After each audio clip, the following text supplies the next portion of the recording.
Hello, Mountaineers, wherever you are. Glad you're here with us tonight. We're streaming across 3 platforms. We're streaming across Gold and Blue Dude, Mark Rogers' main channel, and the West Virginia channel on Mark Rogers. And coming at you, I'm Joey Foster. We have 3 guests with us tonight. We got Brandon, Tyler, and Mountaineer Paul with us. Gold and Blue Dude and Mark are both not going to be able to be in here tonight. So, hey, but I think we can handle it. What do you guys think? Brandon, how you doing, man? I'm doing great. Thanks for having us, Joey. Hey, great. Hey, I'm glad you guys were able to make it. Tyler, how are you doing, man? I'm doing great. Thanks for having us on, guys. We can't thank Joey, Paul, Mark Rogers enough for having us on. We're the Voice of Motown podcast. If you guys want to check us out, just check us out on YouTube. Search in the Voice of Motown podcast. We're on Spotify, Apple Podcast, wherever you guys like listening. So thank you. We can't thank you enough. Hey, it's just great to have you here, man. And Mountaineer Paul, how you doing tonight, man? Doing well, Joey. Once again, thanks for having me on. Thanks to Mark. Thanks to guys for coming on here and talking with us tonight. Talking with you before the show there a little bit. You had some great input. We've got some really good topics to talk about tonight. If you want to check me out, you can get me at Mountaineer Paul Talks Football on YouTube. My channel over there. It's small, but it's growing. Got some pretty nice guests lined up for the future, so hope you come and check that out. Yeah, and be sure and subscribe up to all of these guys here if you can. Well, let's get into it, guys. Let's talk about this because, well, I guess the biggest topic right now in West Virginia is, well, there's 2 of them. One of them is C.J. Donaldson, but the other one is Neil Brown. So, Neil Brown on a hot seat, obviously. But there's 20 million reasons to keep him. And I don't know if West Virginia can afford that buyout. But what do you think, Brandon? How many wins does he need to be able to stay on as a coach for another season with us? How many wins? Well, for this year, I mean, at the beginning of the season, I said I really wouldn't accept less than 7. And even though how difficult the schedule is this year, I mean, I still would like to see 7, as unlikely as it is. Now, if we go win 6 and we go to a bowl game and we look good in the bowl or win the bowl and get to 7 that way, I'd be okay with that. But it's the context of everything that matters. Do we have another showing like we do it just against Texas where we only show up for a half of football and my dog wants to say hi? And how are we going to finish if we end up in a bowl game, or is it going to end up like Minnesota again where it's just kind of blah? I need signs of life, and right now with Neil Brown, I'm not sure if he has what it takes to show those signs of life. So I can't take another losing record. Tyler, how you feel about it? Yeah, I mean, for me, honestly, if we make it to a bowl game, I feel like that's a slam dunk for him to get 1 more year because right now it's looking like that's even a far stretch. So for me, if he can get to 5 or 6 wins, I feel like, no matter how we feel, I feel like Shane Lyons will give him another year. What I'm hearing from guys who, know inside stuff like Coach Hunter on Sportsline, he is saying on their radio show that Neil Brown's getting another year no matter what, which I find really hard to believe because I feel like the donors do have some say in that. And if he, lays an egg the rest of the season, we only win 2 games, maybe we win 3 games at season's end. I find it really hard to believe that the donors and people on the inside will support Neil Brown coming back for a 5th season. Now, me personally, I don't want to have to start over. The only thing is I'm just not seeing any progress from Neil Brown to want me to see him come back a 5th year.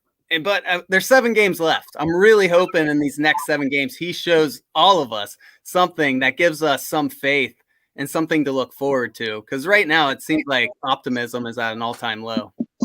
And I think when it comes to starting over, I mean, in today's day and age, it doesn't seem like it's as bad of a thing as people make it out to be. I mean, look at what Lance Leipold's doing at Kansas. Look at what other people around the country have done in 2 years or less. I mean, Dave Aranda took over a Baylor program that was kind of crippled by sanctions and Art Briles leaving and Matt Rule, who kind of laid the groundwork. But it wasn't an easy job to turn around. So it seems like 2 years is kind of what the new standard is, and we're on year 4. Well, I think at Baylor, you can't look at it as 2 years. It really took them about 7. I mean, because Matt Rule was there for 4 years or 4 years, I think. So, it took them 6 years to turn it around at Kansas. I agree. I mean, at Baylor, I agree about Kansas, though, that Kansas was a hot mess. And then, and he's turned that program around. That's for sure. I'm going to throw this out there, and then I'm going to get Mountaineer Paul's thoughts on this. I'm going to give you guys a record. If a coach goes 24-41 in his first 6 seasons, he's under a 6-year contract, and they keep him the whole 6 years. He ends up going 24-41. Do you give him an extension, or do you let him go? I mean, just what were his last answer. 2 seasons like? His last season, his sixth season was 3-8. I couldn't extend him. I couldn't. No, in this day and age, I couldn't extend him. I'm sure you're going to tell me this is some legendary coach, but I feel like in this day and age, Frank Beamer. I knew you were going to give me some big name, but I feel like in Frank Beamer's era, coaches had more of a leash. Whereas I feel like now you need to show us something early. And honestly, I feel like 4 or 5 years is a pretty good time. It's not like he took over a program like Baylor who had a bunch of sanctions on them. I know everyone keeps saying the cupboard was bare, but I mean, he's got his guys there now. It's time to coach him up. The cupboard was there, and the 2019 recruiting class that he brought in was actually Dana Holgerson's class too. So they still weren't his players, right? Because he got there kind of late, and the class was pretty much set in stone. So he had to just deal with it. So he didn't have a 2019 recruiting season. So you can't really count year 1. Then 2020 rolls around and COVID hits. And I know that every coach had to deal with COVID, but he was coming from a group of 5 to a power 5. He didn't know these players. He wasn't able to recruit these kind of players at Troy, so he didn't recruit these players. So he didn't know them. Now he's got to get to know them in a COVID year when you can't do that, right? So that's a terrible year recruiting. So his first season really recruiting was 21. So he's actually just had 2 years, if you think about it. I think I'm not being an apologist or anything for him. I'm just saying. Yeah. That's. I think that with Holgerson, while he wasn't fond of recruiting high school kids, he did. The cover wasn't completely bare. I know a lot of people transferred out after he left. He had a huge graduating class with a ton of talent there. Obviously, we didn't have a quarterback, and that's probably the most important position. But as a coach, I think you kind of know what you're coming into, and you got to work with what you have. And even though it has been, maybe 2.5, 3 years closer to what Neil Brown has actually had to kind of build his timeout, I think the transfer portal has been more prominent over these past 3 years. And while he has brought in players, a lot of the players he has brought in hasn't really worked out, or they've transferred, or it just kind of flamed out on the field. I mean, look at our secondary right now. All of them are transfers, and they are terrible right now. So, I mean, part of using the transfer portal isn't just grabbing guys; it's about grabbing the right guys. And it seems like he's great at picking his guys out of high school, at least in terms of stars. But when it comes to transfer portal, it doesn't seem like he's kind of found that formula yet. But you got to be quick with it. I brought this comment up because I kind of like it because it's true. They could have fired Jim Harbaugh at Michigan. They ended up taking him to playoffs last year, and everybody thought that he didn't have what it takes to coach in college football. Paul, I'm sitting here talking away and haven't got to hear from you yet. What's your thoughts on Neil Brown and stuff? Well, I'm sort of in the middle of it. I think we all here tonight, we love this program. We want nothing better but the best for our program. And so when I start thinking with my emotions and letting my emotions do my talking, I can make decisions that may not be, when I try to be logical about it, the same decision. With that said, I've really let what happened last week at Texas, I've thought about it. I've dwelled on it. It's just not that we're getting beat, it's how we're getting beat. We didn't even look like we belonged on the same field. And it's really frustrating. You look at, like you just talked about, the transfers. We heard it would be easier to tank if we didn't hear all summer long how good these players were and how their recovery speed, it was so great. The length, the recovery speed, it was just, I feel like I had the wool pulled over my eyes. I feel like I've been playing. Now, am I judging these kids too fast? I don't know, because they have 3,000 snaps. We heard that too. That was another stat they threw at us. 3,000 snaps, 3,000 snaps. In my opinion, I feel like Charles Woods is an outlier, or at least in our situation.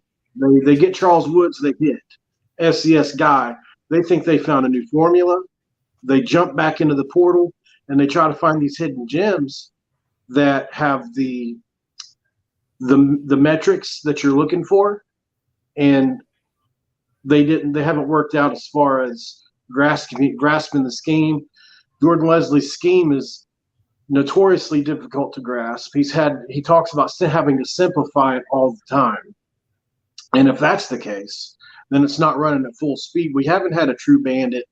It seems like we've had the same receivers and the same bandit for I don't know how many years now. And so these are all changes that a head coach makes and hasn't made. And it's something that I'm not willing to forgive. Now, the great thing about it is he has everything in front of him still. If Neil Brown does what he's supposed to do and gets the 6 or 7 wins this season, Shane Lyons will have what he needs to do what he really wants to do, and that's allow him to go on to another season or another year. But if Neil Brown ties his hands, we talk about the buyout. I get that, but I'm still not sure what the decision will be. I asked you earlier off the record, Joey, what if he doesn't win another game? Because I'm looking at this schedule, and we've got obviously Baylor next week. Then we move on to Texas Tech, TCU, Iowa State, Oklahoma, Kansas State, and Oklahoma State. That's a murderer's row of teams to play. In my mind, I only see 2 wins left on the schedule, and that's probably being generous. But that's my logical brain. Of course, emotionally, I want to think we go undefeated the rest of the way, and that's what I'll be hoping for and rooting for. But until we improve, and so Neil Brown's got it to do, like let's help my dudes in the hood, like they like to say, you got it to do. He's got it to do. And the thing with you brought point too about Brown kind of making sure he has the right personnel to build the defense. The selling point for Neil Brown was he was a program builder. He built up Troy. He wasn't necessarily a great offensive coordinator no matter where he went. I mean, at Texas Tech, he was okay. Kentucky, he was okay. Even at Troy, they were okay. But his game management, his program building skills seem to be the selling points. And that's where we're failing the most. We're screwing up in games, and we just don't have the right personnel in certain spots.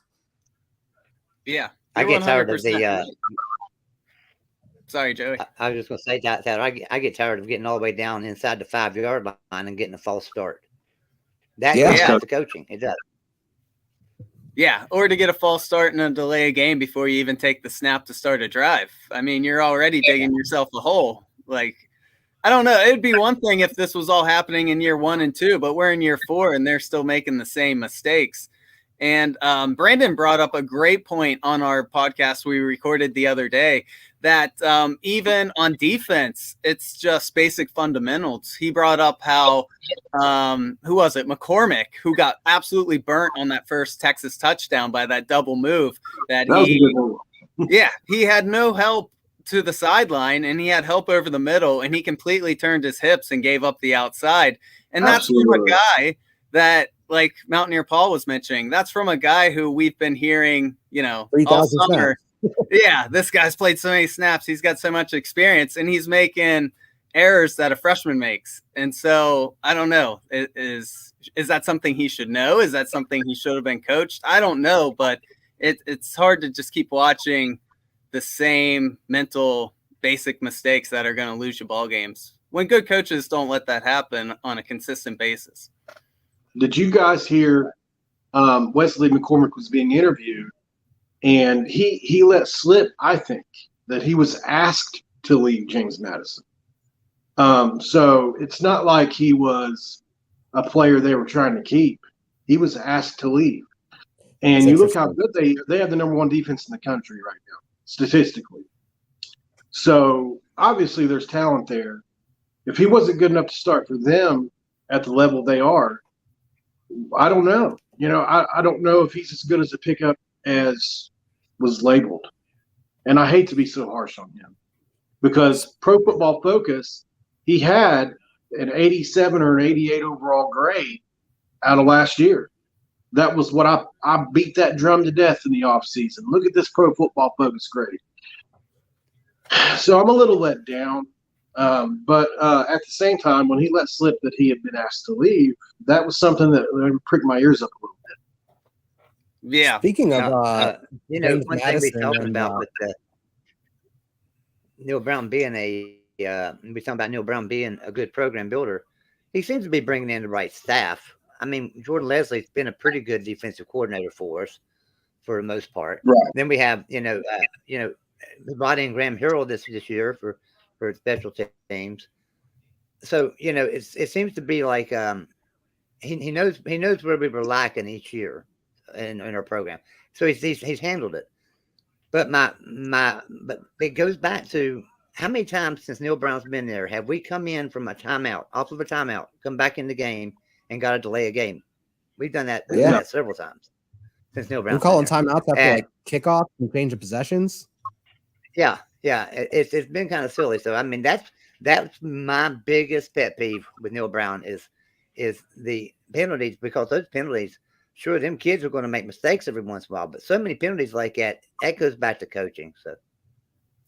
Well, another thing we brought up on the podcast the other day was how much does Neil Brown have say over what his coordinators are doing? Because Graham Harreld's got a pretty good track record. Jordan Leslie's, I think, overachieved over these past 3 years prior to this season at coaching up the defense. And one thing that really bothered me during the Texas game was West Virginia threw the ball 8 out of 9 times to start that game. Which to me is, why would you ever start a game that way, especially against the team that you need to score against to win? And obviously it led to 2 straight drives with a punt. And as we know, those first few plays are scripted. So did Graham Harrell script that, or did Neil Brown script that, or did JT Daniels audible into a pass 8 out of 9 times? Because I just can't fathom why you would start a game that way. Yeah, and the one thing to add to that too is, like I told Tyler on our podcast earlier this week, was that, maybe they looked at Texas Tech and saw what Texas Tech was doing against them. Maybe Graham Harrell wanted to go more up tempo, but it was a compromise between Graham Harrell and, Neil Brown, saying Neil Brown wants to play the time of possession. If you play up tempo, then you're not going to win that time of possession battle. So maybe the plan was to play a slower version of whatever Graham Harrell wanted to call, which seems kind of outlandish, but I mean, who knows at this point? Yeah.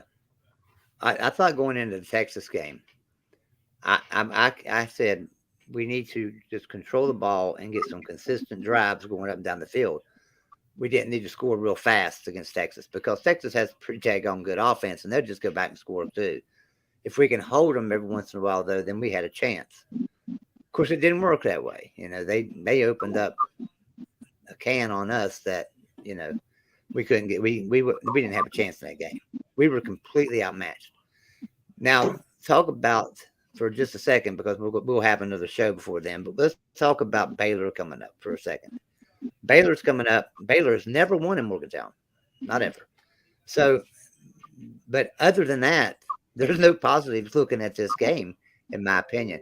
Because at the same time, we can talk about this. C.J. Donaldson is out. He's not going to be playing. Our big-time freshman running back. We've got a couple of great backups in Johnson and Mathis. But, they're not C.J. Donaldson. He's a big guy. I was at the Pitt game. I sat right at the 50-yard line, 3 rows back. Let me tell you what, Donaldson come over that sideline. He's a big guy.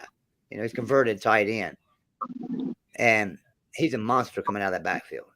I mean, I literally watched Pitt players get out of his way when he was running through there. He's that big.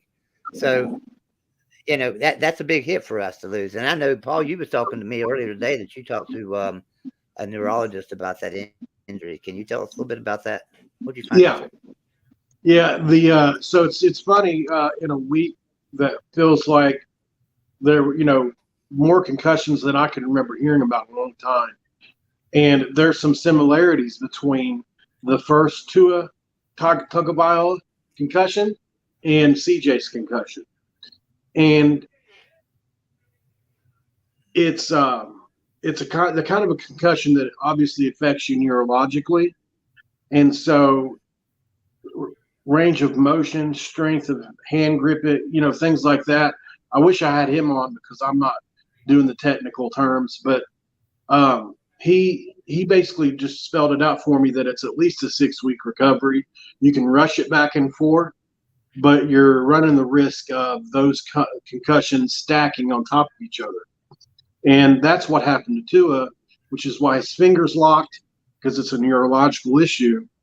And obviously, I think the worry with CJ, he said, was that it looked like it possibly could have been some brain sim involved with the way his neck kind of twerked, so it's an issue. And it's something that not only is he going to have to come back physically, but it's also something mentally, being a running back in the hole, when you're constantly getting rolled up on, it's going to be something you're going to have to try to come back from. He's only a kid. I just, if you go on to my show and you look, I did an interview with his high school coach, Earl Sims, about a month ago. We did it for like a 35-minute interview, and he gave great insight on this kid and how much of a mature kid he is. There was a lot about him in that interview. Unfortunately, he's still only 18 years old and very freshly 18 at that. So I don't know. This is one of those injuries that's really scary, and it's not something that you come back from quickly.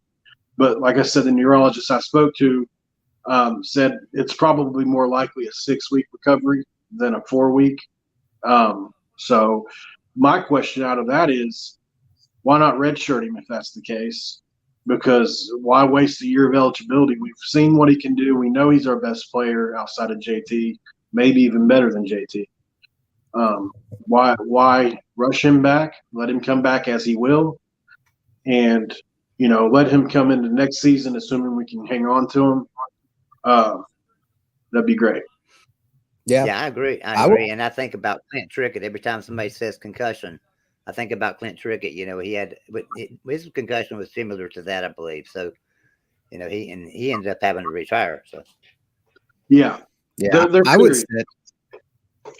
I think I would sit him for the rest of the year just to be safe, because I'm sure that even when he's able to play, he'll probably be itching to come back. As far as redshirt goes, I'm not sure if he'd be able to get one since he played in 5 games. I think the rule's 4, right? That's what I thought too. Waiver. I think he burned it. Yeah. You can still get a waiver sometimes, though, right? For this, even if you're only 1 game over. Yeah. Sometimes a medical one, yeah. It can be tough, but I'm sure WVU will put up that battle.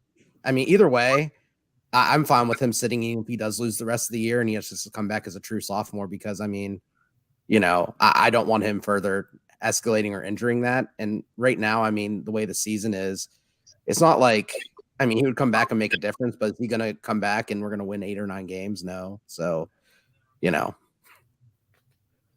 Yeah, I 100% agree with you. I think it's more, just take care of your quality of life. I mean, he's got 4 years of college and then the rest of his life. So, and he seems like he's doing the right things. He said in that post he put out that he wouldn't be online for a while. I took that as he's not going to be on electronics. He's listening to his doctors. So, I'm totally with you guys. Sit him out the rest of the year, get that brain where it's supposed to be, and if we're lucky, we'll get to see him play next season. But the real question is, who's going to pick up the load now that he's out? We know that Tony and Justin are very capable, and we're probably going to see some Anderson in there as well now. So, My question to you guys is, who would you rather see take on a majority of the load? Of course, they're going to be sharing it, but would you rather see Tony get more touches or Justin Johnson? Personally, I've been calling for Justin Johnson to get more touches even before the CJ Donaldson injury. And that's nothing against Tony Mathis. I still want him to get some handoffs, but to me, Tony just doesn't look the same as he did those last couple of games last year. He just doesn't have that explosiveness, and he's just not producing other than the Townsend game. If you take that game away, his season's just been, average, maybe above average, where I feel like Justin Johnson, he's more similar to CJ, that he can get those chunk plays. I'm not seeing those chunk plays from Tony this year. And so I would like to see Justin Johnson get an opportunity to be our leading back at the Baylor game. Yeah, I agree. I mean, I feel like he's gotten better every game. The Toaston game was actually like his worst game, I think, statistically. Yeah. And I think he fits the system that Graham Harrell wants to run a little bit better too. I mean, I feel like it's different than what Neil was trying to run last year, and his ability to cut through a hole quickly and then get up to speed, it seems like almost in an instant, makes a huge difference, where it seems like Mathis just doesn't have that burst. And while he's a more physical runner, he just doesn't have that ability to turn a 3-yard gain into a 6-yard gain. And those extra 3 yards makes a huge difference. Yeah. I've not been shy about my love for Mark Von Rucker. I love him. And I can only hope that he gets a chance. We saw him in the spring game. I followed him for his entire career, even in high school. He's a really good player. And in my opinion, I think he's our second best back. I know that's probably a controversial take, but if he gets the opportunity, I believe he will show out. It's just my belief. Now, is that likely to happen? Probably not. Maybe he'll dress as that fourth back. That would be cool. I think he's probably in line for that. So, I don't know. We'll see how it all works out. But definitely I want to see Justin Johnson be our new guy. Unfortunately, Tony hasn't turned into what I know he worked so hard for. And it's really hard when you're talking about these kids, because everybody said how hard Tony worked in the offseason. Unfortunately, I think the scheme changed a little bit mixed with the type of running style. It's a zone running scheme. And Tony's probably better suited for what you talked about, Neil Brown and that Letty Brown downhill running style. Mm-hmm. Unfortunately, Justin Johnson has a really good pedigree as well. He was a very highly rated player, as a 4-star kid. Don't like to get too mixed up into stars, but he was that for a reason. And it would only be logical to think that once he gets on the same mental level with Tony, they would probably be just a little bit better of a player as well. Yeah. And just to reiterate, I don't want Tony completely phased out. I just would like to see Justin get more of the workload, because Tony does have a role, especially like goal line and stuff like that, those short yards. But I'm also excited to be able to see Anderson out there as well. I believe he was the most highly rated recruit out of all those guys. And so we know he's got talent. It'll be interesting to see what he does with this opportunity he's given in the next few games. I wrote an article for the Voice of Motown. What was it? December of last year, January of this year, predicting starters for this upcoming season. And because of my, I guess, standing over Jalen Anderson and everything that he could potentially be, I actually guessed him as being the guy who would win out and take Letty Brown's the job that Letty Brown left open for this season. Unfortunately, I think he battled with some weight issues, but I'm still a believer. I mean, his stats in high school were crazy.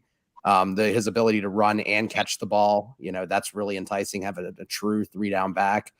He's everything that I think CJ Donaldson ended up being. So I'm still high on Jalen Anderson. It just might take another couple years for him to show out. Yeah. What do you think, Joey? Well, I want to talk to you about one more thing too. The JT Daniels. I know when he came into the program, when we got him, I was really excited. I was real happy about landing him and getting him. And then, but I was worried about his injuries and stuff. He's been injured everywhere he went. So I felt like, okay, our offensive line's got to play really well this year. Do I trust Matt Moore enough for that? So it looks like we've been protecting him pretty good. Matt Moore, I want to know because most people are saying we need to fire him. We need to get rid of him and bring in a new offensive line coach. How do y'all feel about it after watching our line this year? Man, it's kind of like a roller coaster. I feel like that's the best way I can describe it. Against Pitt, up until that last drive, I was pleasantly surprised. I thought that Pitt would be in our backfield every play. Now, part of that was JT Daniels just having elite pocket presence. He really helped make them look better. So I think he's covered up a lot of gaps. But against Texas, I mean, for whatever reason, it just kind of exposed whatever progress they made during the season. And I think it really showed how little improvement the line actually made over the season with Matt Moore. So I'm in favor of bringing in a new face. I'm not sure who that would be, but you have my vote. Yeah, I think these next 7 games will really be the test. If I had to decide right now, I think I've personally seen enough of Matt Moore to know that it's just not working, and I would like to see someone else get that opportunity. He's had 3+ years. This is probably the best year that his line has played thus far. The other 3 years, they were really unimpressive. In fact, last year, it really, really hindered our offense overall. And yeah, I mean, we kept hearing all offseason about how good this line would be this year because they were all coming back. They had cohesion. But, that Texas game, we weren't opening up any holes in the run game. JT had happy feet for the first time that I've seen all year. I'm just not sure they've improved enough. I mean, they've improved a little bit, but when you go from awful to average, I mean, you can only go up after the year that line had last year. So, like I said, he's got 7 more games to prove himself. But if you're asking me, I think I've seen enough from Matt Moore. Yeah, I think once Jordan White gets back, we'll really have a better assessment because I think their chosen 5 is Nestor, Jordan White, Frazier, Milam, and the other guy left guard, slipped my mind. Those would be the 5 that they want. Gemitter. James Gemitter. Those are the 5 that I think that the staff would like to have out there. Unfortunately, Jaquay Hubbard has been pretty inconsistent at the right tackle spot. Gets a little top heavy in pass protection. He's a good run blocker. And I think it's going to be tough to tell. Hopefully Jordan White's healthy, though, because he's obviously our 5th best lineman, so if not our 4th. So we'll get a better assessment of that coming. Unfortunately, Baylor, to start the year in several preseason magazines, had a top 3 defensive line. So we're going to get tested real quick this coming Thursday. Yeah, that's for sure. So that brings us to JT Daniels here too. So they're protecting him. If they can protect him all year and he has a good season, do y'all think he moves on to go into the NFL, or can we get him to return one more season? And will it? Well, I think it's going to hinge on whether or not he gets injured. So. Yeah, I mean, I think if he has a good season, I think he's going pro. I'm pretty sure that was the plan all along. That's what everyone's been saying. I think the big question is, for me, and I know I've seen people online not agree with this, but my thing is he having a good enough season to be a first 3-round pick?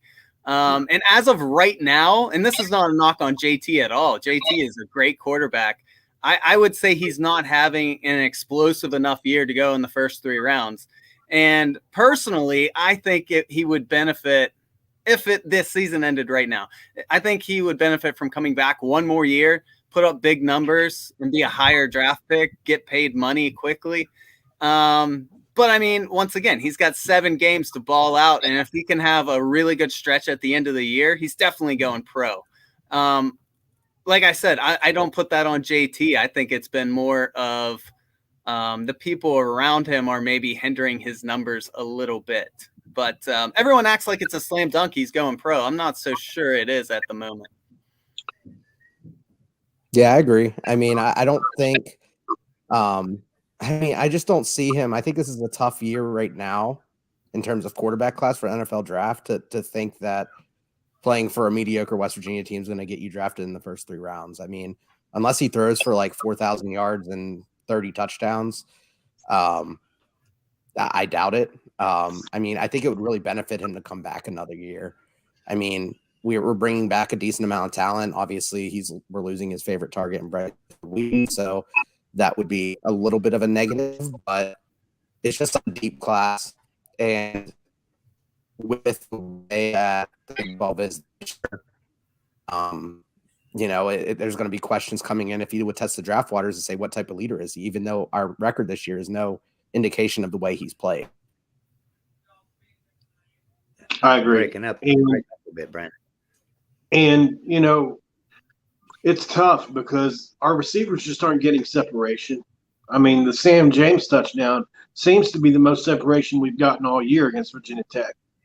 And Kuz and I talked about this on the phone last night. It seems like he's thrown into tight windows almost every play. And I'm not exactly sure what it is with our receivers. Tony Washington comes in this year. Obviously, it's not a wide receivers coaching problem, I don't think, as much as the type of players we have in this system. We have more possession type receivers than we do Tavon Austin, Stephen Bailey type players that are really good in space. We've got big, huge red zone kind of target guys. And we can't figure out the slot because Sam James is the most inconsistent receiver I've ever seen.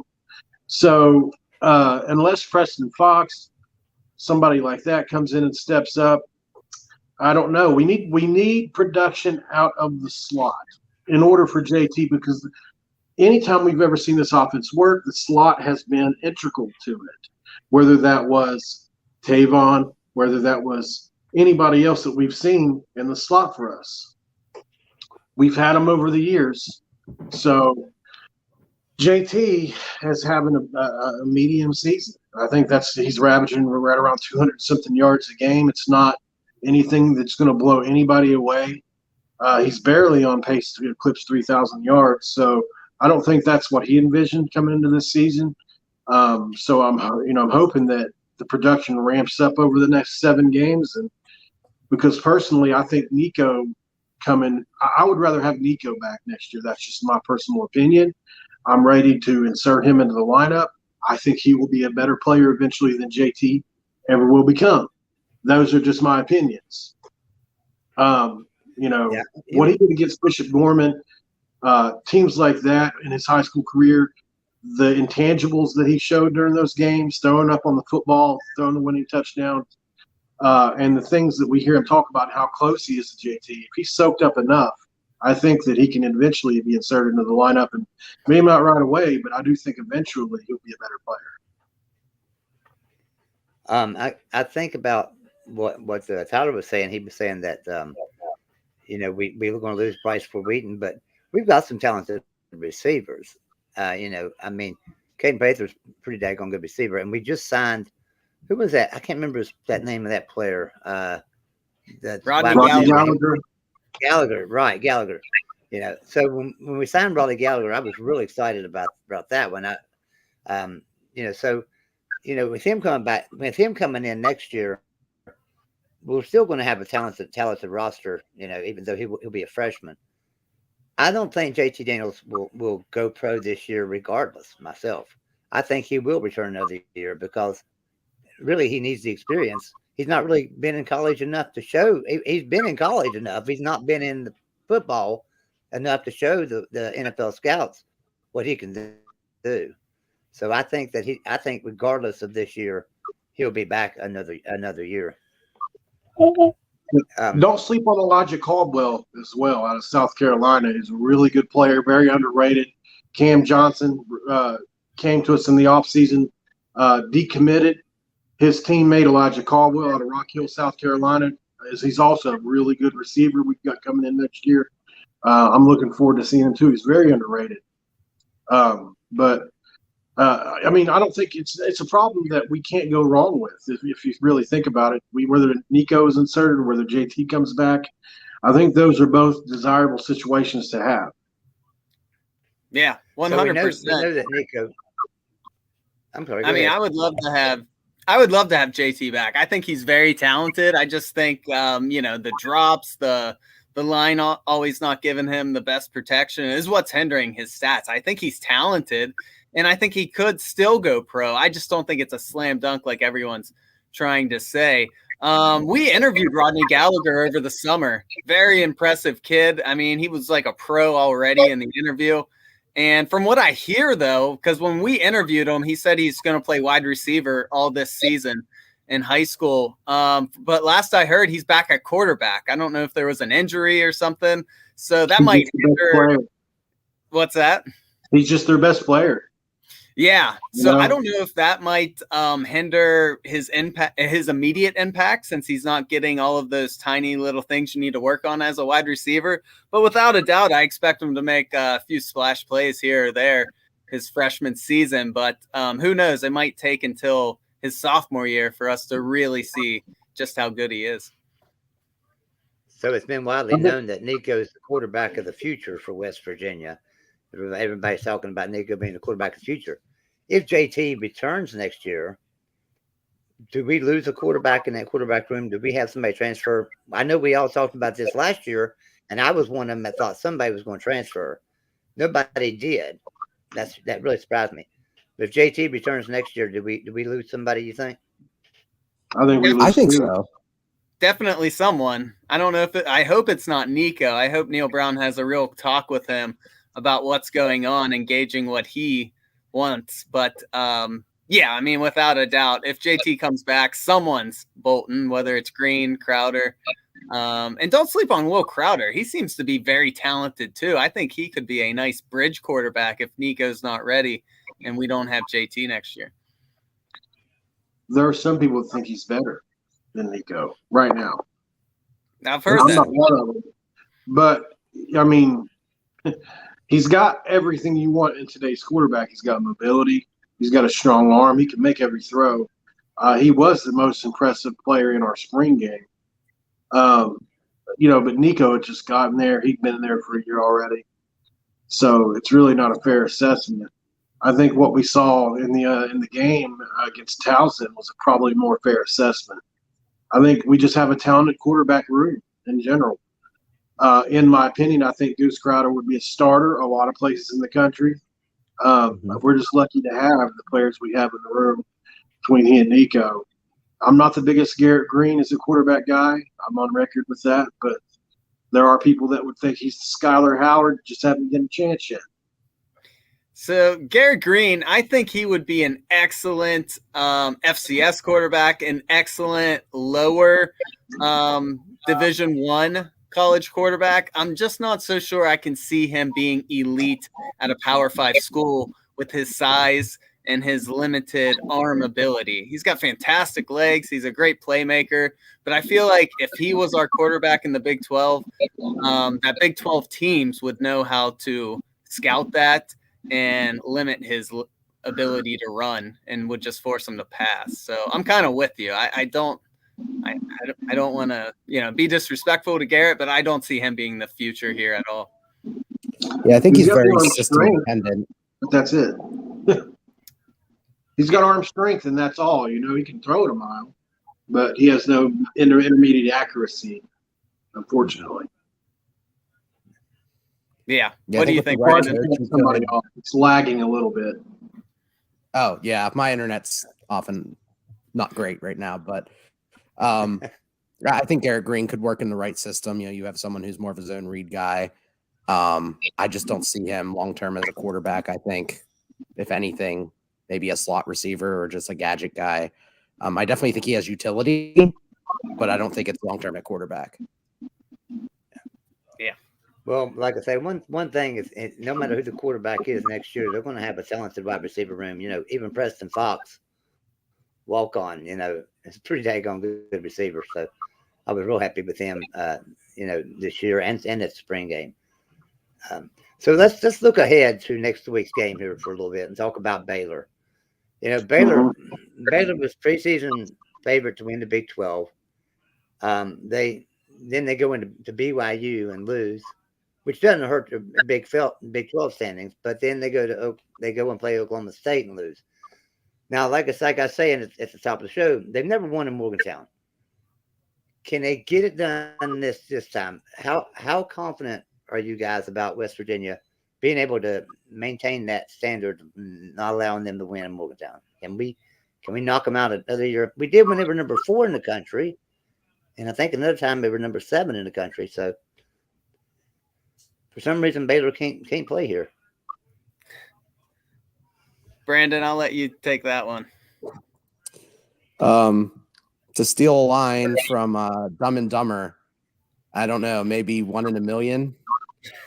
So you're telling me there's a chance? There's a chance. So, I mean, I look at that game. Let's start with something exciting. This is the first home Thursday night game in the Neil Brown era. Our first Thursday night home game since 2018 when we played. Can anyone guess? Baylor. Yeah. And, so I'm excited for that. As a guy who has season tickets and goes to all the home games, I'm really pumped to go to a home Mountaineer Thursday night game. And I'm going to go in hoping, the crowd's pumped enough, the players are pumped enough that we can eke out a win. But, you're looking at that Baylor team. They have this guy Baldwin at wide receiver who was banged up for a little bit, but it seems like he's back. He's healthy. He had a highlight reel 70-yard touchdown against Oklahoma State. They have a solid run game. They have a legit quarterback now in Blake Shapen. So it's just our secondary, man. Our secondary I can't convince myself they can slow Baldwin and that offense down enough to give us a chance to win. Because although our offense will have their success, they always do, Baylor's defense isn't Kansas. We're not going to be able to just score at will and keep up. Our defense is going to have to keep us in that game, and I'm just not convinced that they can. They're going to have to show me that they can. Right now, I'm not convinced they can slow down Baylor. I want to address this comment up here on the screen from Eric. So Eric, I realize you're probably just trolling, and that's fine. We enjoy trash talk, but West Virginia leads the Big 12 in NIL. It's fine. We're okay in NIL, I promise you. Another thing too, we've got the largest fan base in the Big 12, in the new Big 12. After them other 4 teams come in, we're still the largest fan base, and so we're okay. I promise you, we'll be fine. Sorry, I just wanted to address that comment. Yeah, that's a fact. We do lead the new Big 12 in NIL. That's a fact. Yeah, and NIL I don't think is gonna stop us from winning. Anyone who's using that as an excuse is once again just making up excuses for this Neil Brown era. And honestly, I supported Neil Brown all the way up until a couple of these bad losses this year, and I'm off the bandwagon, man. Like, I just can't make up excuses for him anymore, and I just want results or let's move on. And NIL is not an excuse. As you guys just said, we lead the Big 12 in NIL. Mm-hmm. Right. And I think it helps us too because, these bigger schools aren't going after, some of these 4-star guys that we are and offering them the packages that we can, because we're treating the 4 stars like these bigger programs treat 5 stars. So they're getting better packages from us than these bigger schools are giving them. Exactly right. Now, Baylor's Go ahead, Paul. I'm sorry. I didn't hear. I'm sorry, Joey. Baylor's such a balanced team. They're top 40 in defense. They're top 30 in offense. They're such a balanced squad. They've got one of the best offensive lines in the country. I think that's something a lot of people don't talk about. They've got Galvin, Gall, Miller, and Keith on that line. They're all probably NFL talents. Quaylon Jones, Tay McWilliams at running back, Blake Shapen, you already mentioned Baldwin at wide receiver. Really, really good. not super explosives outside of Baldwin. That's the one hope that I have coming into this game. Up until now against us, it very well could change. Baylor hasn't been a super explosive offense.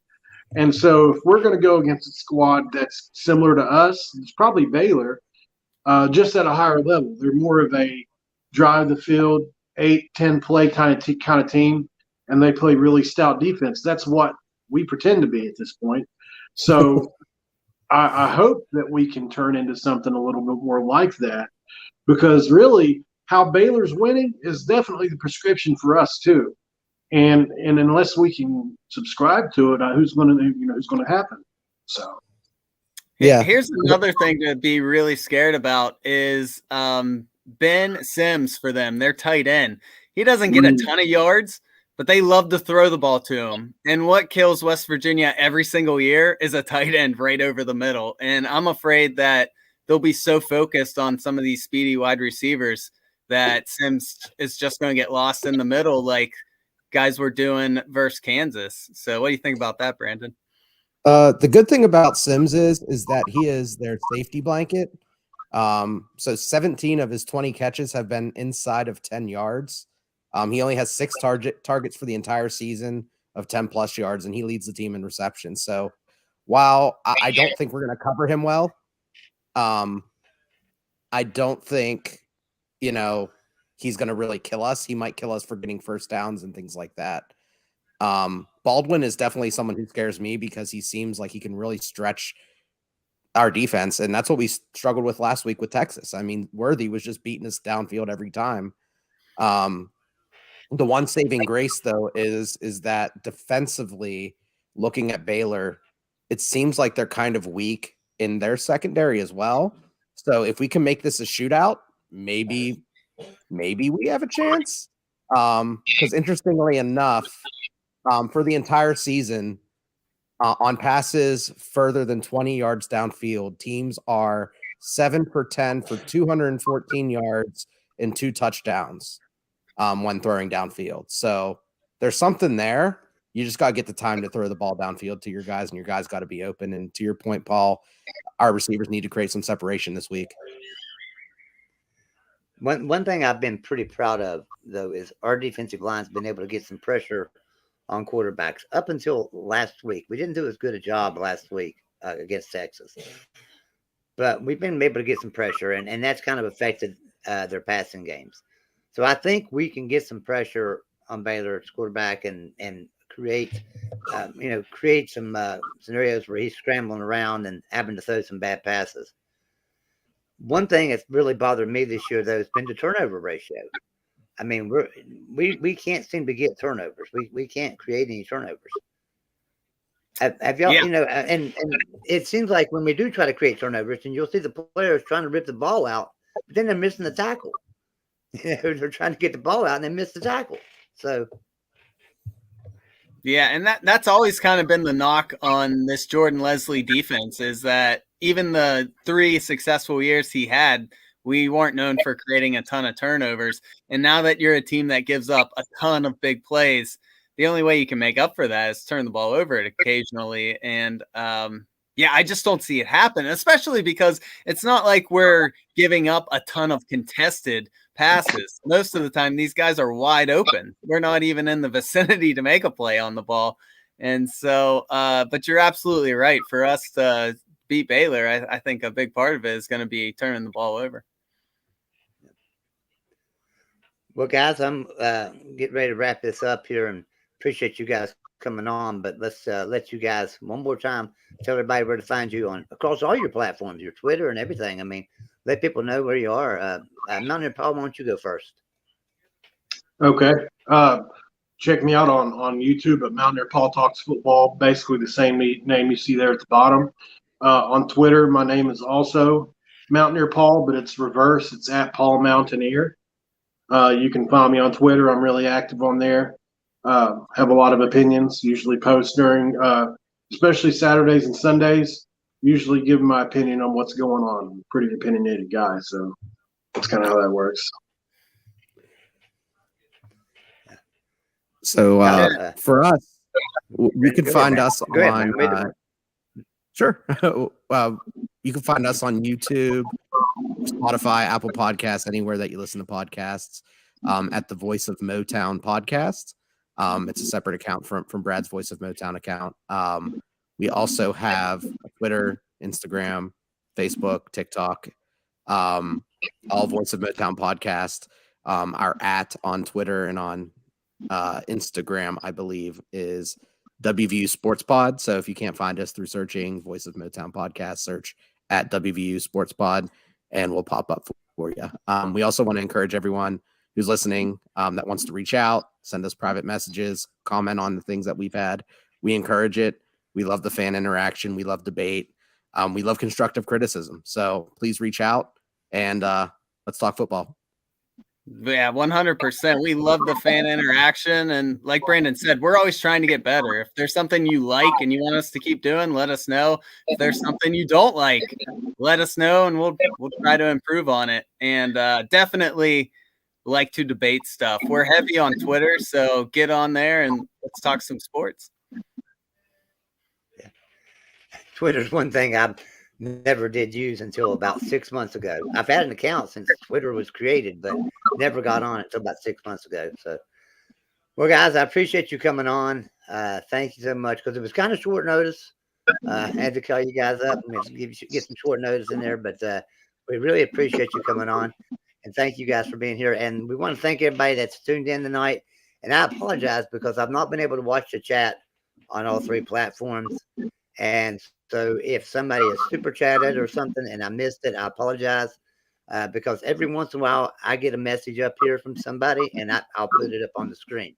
And I think we've had 2 messages that I put up on the screen. So for some reason, my chat's not working. So I apologize if I missed something in chat. But you guys, we appreciate all of you for your support and coming on and go and support these guys, Brandon and Tyler, Voice of Motown podcast, and Mountaineer Paul Talks Football. And did you tell them that y'all got a YouTube channel too, right, Brandon? Yep. Same account name, Voice of Motown podcast. We try to keep it simple. Got to keep it simple. All right.